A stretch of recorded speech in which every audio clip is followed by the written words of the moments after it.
And the next thing we are interested in is the following.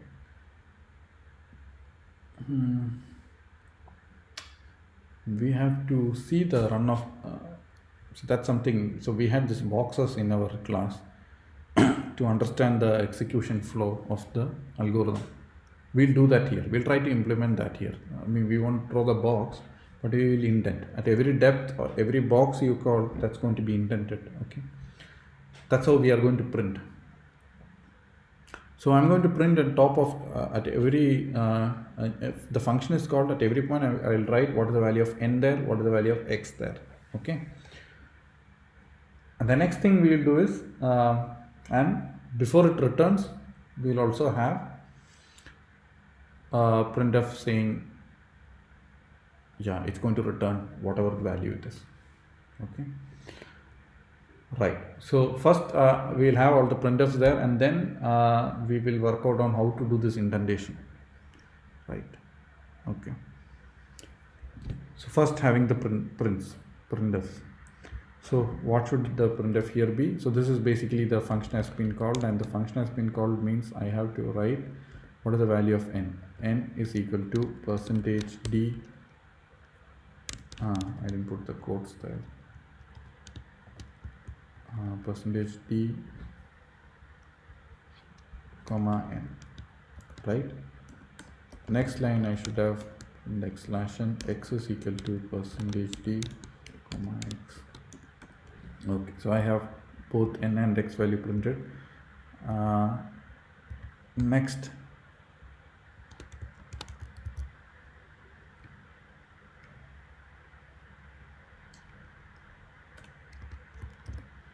what about the base case? So I have to print the base case. So if I have to write a printf there, it's a block of code. So that means I will have to put the braces, and I'm going to write factorial. What should I say? Return. That's what happened, right? So it's return 1 there, just happened. And okay.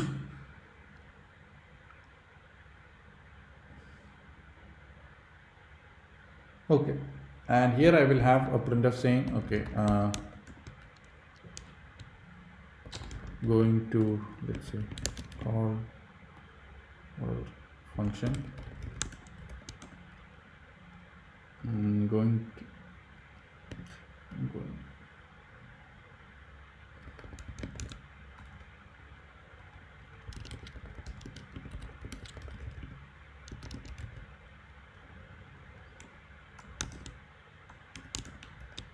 okay. So just before this factorial recursive step, I have written down, I'm going to print going to call the factorial function. Okay.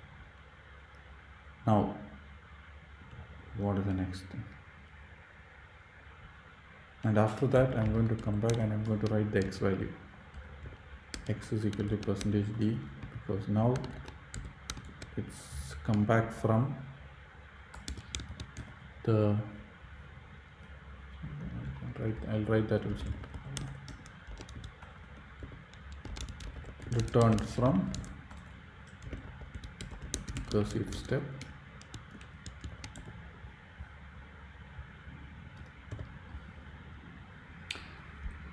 Okay, this is going to be my and finally I will write printf return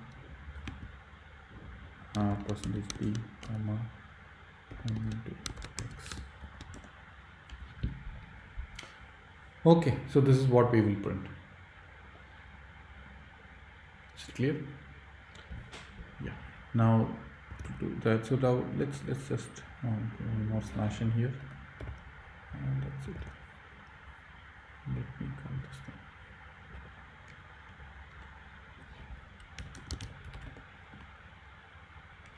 Yeah. Okay. So because it's 5, it's going. So let me just make it 3 or something so that we can see what's happening much more clearly. And I will comment out the array part. so that we'll just focus on the factorial. Okay, so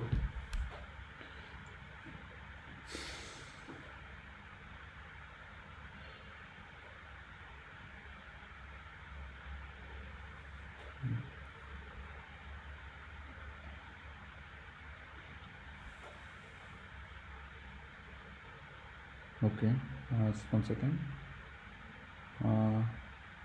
Okay, so let's try to understand what's happening. So n is equal to 3. So initially it entered with n is equal to 3, right? And x equal to 0 there, and then it's not it did not go into this base case, right? And it's going to call the factorial function. When to call the factorial function, and then it called this function factorial again. So our start of the new block. So it's start of the new block, right? So here, sorry, that is n is equal to 2, right? Okay, now let me just do this thing. Put one slash in there so that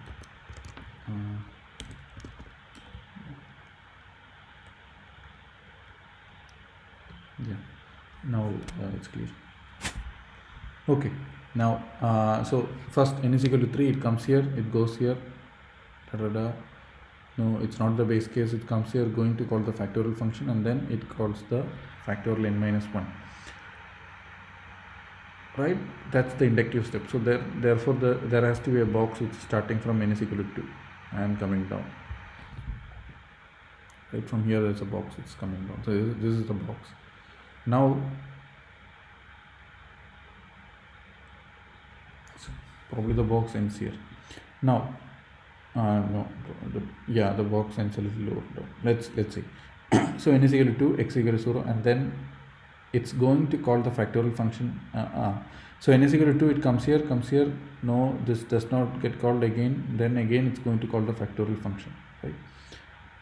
And then it calls with n is equal to 1. So therefore it goes here again, comes here, no, it did not come here, right? And then it goes again and comes down here. Again it prints going to call the factorial function. 0 comes here, right? So 0 comes there, and then it's n equal to 0, x equal to 0, and then it returns from here 1. What happens when it returns from 1 here? It says it comes here and return from previous recursive step. It comes to return from previous, and x is equal to 1 because now x got assigned to the return value, right? You can see the previous return was 1 and x becomes 1 and once x is 1, comes here, x is equal to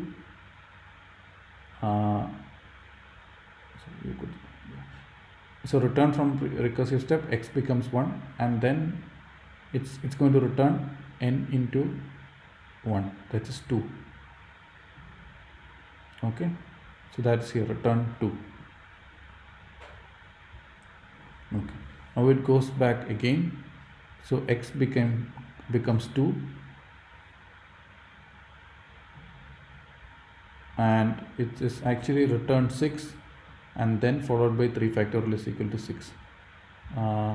We should have that also here somewhere. Where will we print? So sorry, let's have this here. That should now fix it.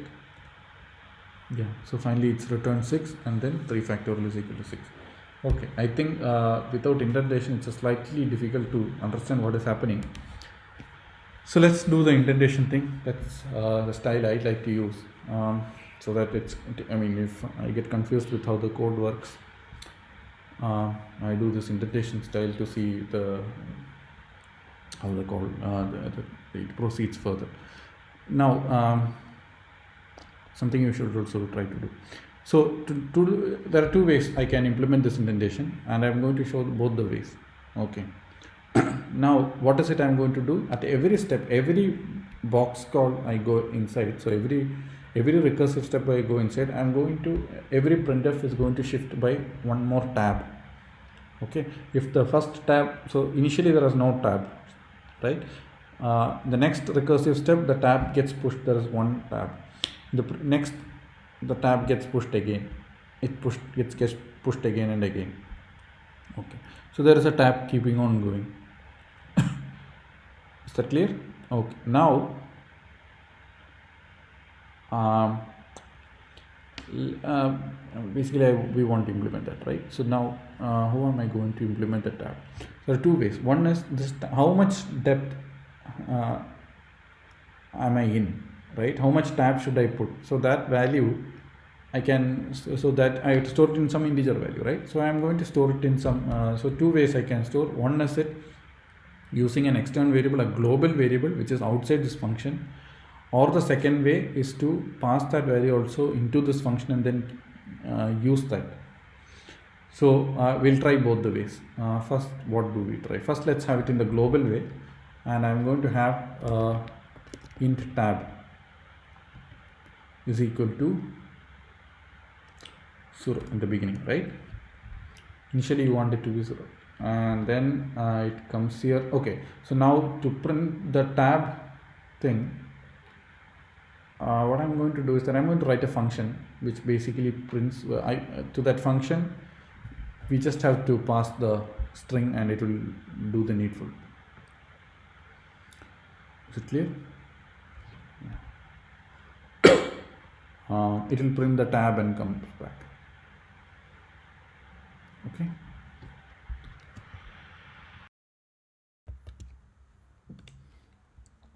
Okay.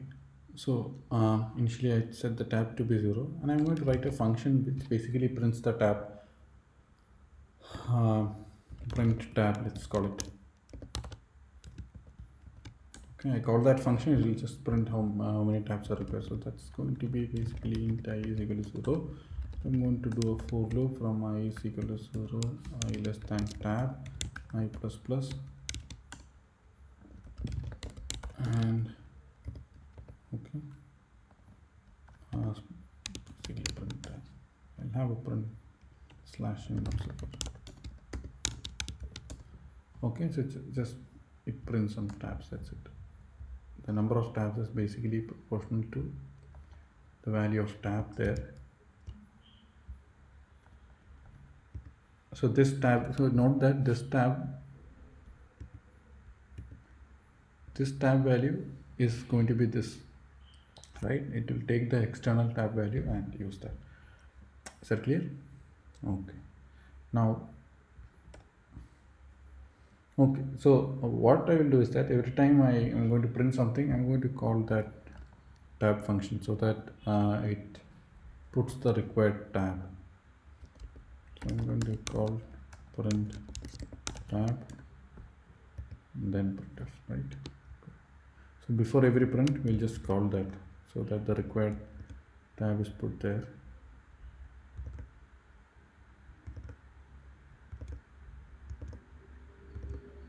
Okay. Now, when should I increase the tab? So what we will, so the logic we are going to use is the following: that see this when it enters this function, it is it's not going to increase the tab. Okay, so the current value of tab wherever it is, it's going to print. But when it's going to call recursively, it's going to increase the tab once and then call the recursive function, and when it comes back, it's going to decrease it again. Okay, when it increases, it increases the tab, and then when it returns on the recursive step, it decreases back the tab value. If you want, we'll also print the tab value here, and see tab is equal to %t comma tab, right? Okay, I'm going to remove all the slash in, otherwise it's going to, it won't be as we wanted.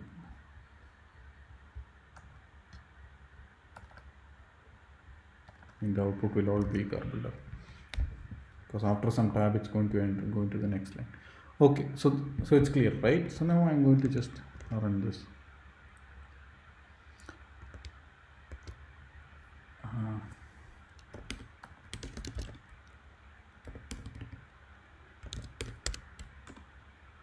Okay, there is some something in line number 10. Where is line number 10? Let's see.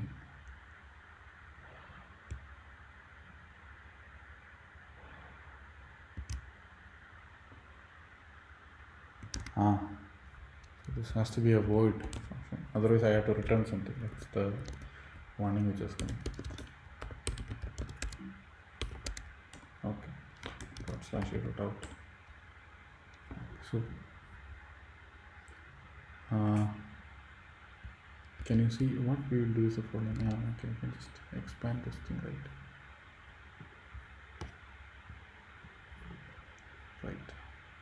Now you can see what's happening. So we started with n is equal to 3, x equal to 0 and tab is 0, there is no depth, and it's going to call the function. So it comes here and then it comes to going to call the factorial function, right? So it's going to call the factorial function, it comes here and then it will increase the tab value and then it goes to the function again, the function call again. The recursive step happens, so again n is equal to 2, x equal, so the n value is n minus 1, n value decreased by 1, so it's n is equal to x equal to 0 and the tab is still 1. It comes back again here, going to call the factorial function and then factorial n minus 1 of that, so n is equal to 1 it will, right? So it's going to call factorial with 1, n is equal to 1, and then it goes there again and it says factorial is n is equal to 1, x equal to 0, again tab is equal to 2, and going to call the factorial again, it comes here and then tab plus plus and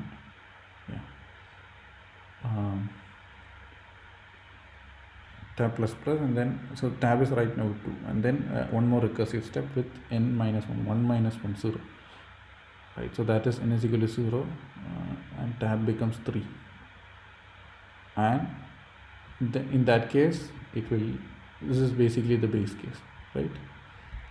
We could have printed that it's the base case. So that's the base case and it returns 1 from there. So yeah, we will do that next one, we will try it once.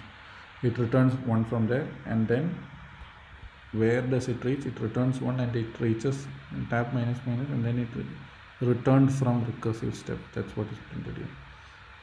And you can again print the x value and see the x value is now become the return value, right? This return value 1 is now x, and then it returns n into x, 1 into 1, n is 1. You could see where is n, the value of n here, it's here.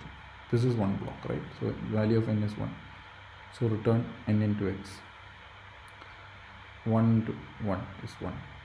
Okay, so now it returns to which block? It has to return to this block, right? It returns to that block, and what is the value of x? The return of 1, right? And now this is 1 into 2, so return is 2, and now this block has returned, and it says return to the previous first block with return from recursive step to this block, and the return value has got 2, x equal to 2, and then it returns 6 because the n is equal to 3 in that case, so 3 into 2 6. So that's what we have got. Is it clear? Okay.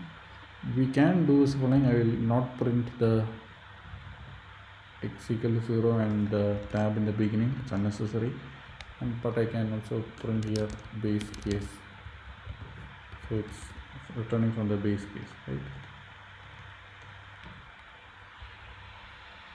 Yeah, so now this is kind of more simplified and you can see what's happening here, right?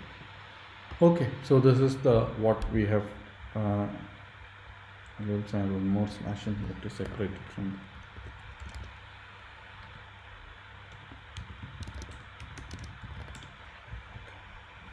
now. Okay, this is clearly what we could now understand. So this is basically the box, what's happening here. Now comes the I told you that there are two ways to deal with this, and we have seen one way, right?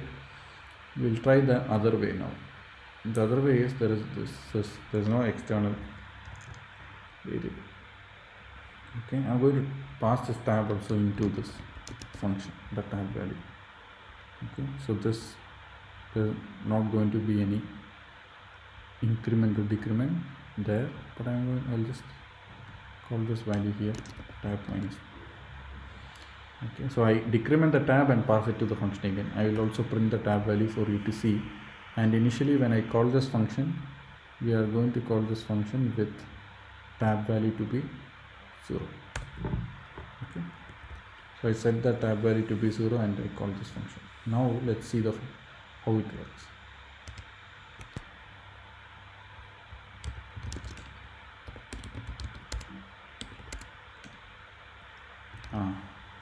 Yeah, so the print tab does not know what the tab is, so I need to pass the tab value to print tab. I will do that. Copy this tab and every time I print tab I'll have to pass this tab. Why did it have? Because now there is no access to the global variable tab, right? So we'll have to pass that integer value. Okay. Now I'll pass that integer value and now I will. Okay, so so the tab has to be tab plus 1. Every time you need to increase the tab, not decrease. That's what I was surprised. What's happening? Okay, so exactly how we wanted. N is equal to, initially n is equal to 2, right? Let me just, yeah, so initially n is equal to 2, we only require this one, and we are here, initially n is equal to 3, we are here, and tab is equal to 0, and then it's not, if condition does not happen, going to call the factorial function, and we call it with n is set to 2 and tab is incremented by 1, so it comes back here with n is equal to 2 and tab is equal to 1, comes here, and if condition does not get called, it comes here, going to call the factorial function again. Okay, and so we are here, right? And then it calls again with one more reduction of the value of n, and tab increased again to 1. So n is equal to 1 and tab is equal to 2, because it comes back here again, it comes here, going to call the factorial function again, and then n is decreased by 1, 0, n is equal to 0 and tab becomes 1. When you come here, n is equal to 0 and tab is equal to 3, and so at that case n is equal to 0, so it enters the base case, that's here, and it returns 1. So it now comes back here, and as you could see, the tab was 3 here, and it has come back to return from recursive step, and the tab has reduced because we have gone back to the previous tab. Why did it happen? Because in this block the tab remains, the tab value was 2 and it still remains tab value 2. Okay, let's print it and see, right?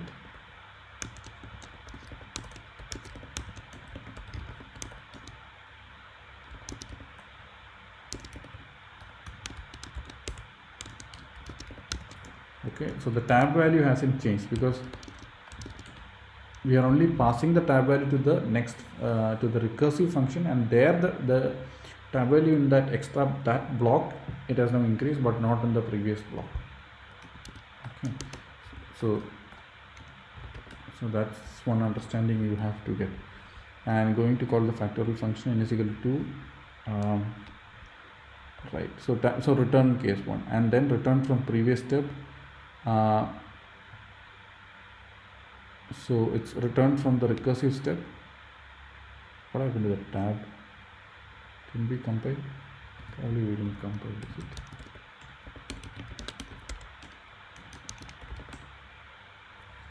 Yeah, okay, now we have compiled. Okay, so going to call the factorial function, base case return 1, and return from this recursive step, that's what we saw, and tab is now reduced to 2. Tab was 3 here and is now reduced to 2, right? So it's because it's not a reduction which has happened. The original tab value in this block is the same. We didn't change the tab value in that block. We call the next function with a different tab value, that is 2 plus 1 3, and that's in the other function. In the inside block this tab was 3, right? We didn't change the tab value in this block, so that's how you should see. And x is equal to 1 because x is returned, and then we returned n into x, so that is n is 1 and x is 1 1. Then you return from back again, and the tab value is 1 here because the tab here is the same. Okay, so we just keep on continuing doing this, and this is how we can do so this is some way to, so this is an example of a recursive function. We also saw how to basically check whether our recursive function is working well. So you can try out these kinds of printfs, etc., to see how your code is running, to get a feel of this, and that's it.